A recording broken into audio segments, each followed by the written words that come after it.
Zvok se v naših 6 predstavah Transport znajde v različnih vlogah. Recimo z ambientalnimi zvoki na nek način upodabljamo različne prostore, od cestninske postaje do domače jedilnice, do notranjosti vesoljske rakete. Skratka, zvokom lahko potujemo kamorkoli želimo in s tem ustvarjamo prostorski kontekst naših zgodb.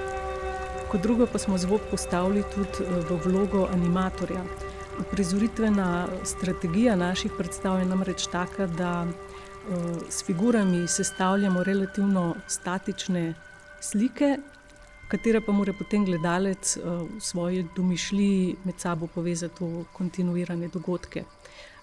V našem primeru nas od ene slike k drugi popelje zvok in na ta način zapolnjuje te vmesne nevidne slike in na ta način ustvarja iluzijo gibanja. Tretja pomembna stvar pa je, da v vseh predstavah zvok obravnavamo tudi tridimenzionalno, se pravi, če se figurica premika po prostoru, temu sledi tudi zvok. To prostorsko obravnavo zvoka smo dosegli z večjim številom zvočnikov, z zelo specifično postavitvijo in usmeritvijo zvočnikov in z precej kompleksnim programiranjem zvoka. Se pravi, za vsak zvok določimo, kako se bo selil iz enega zvočnika na drugega, na tretjega in kako se bo prepletal z ostalimi zvoki.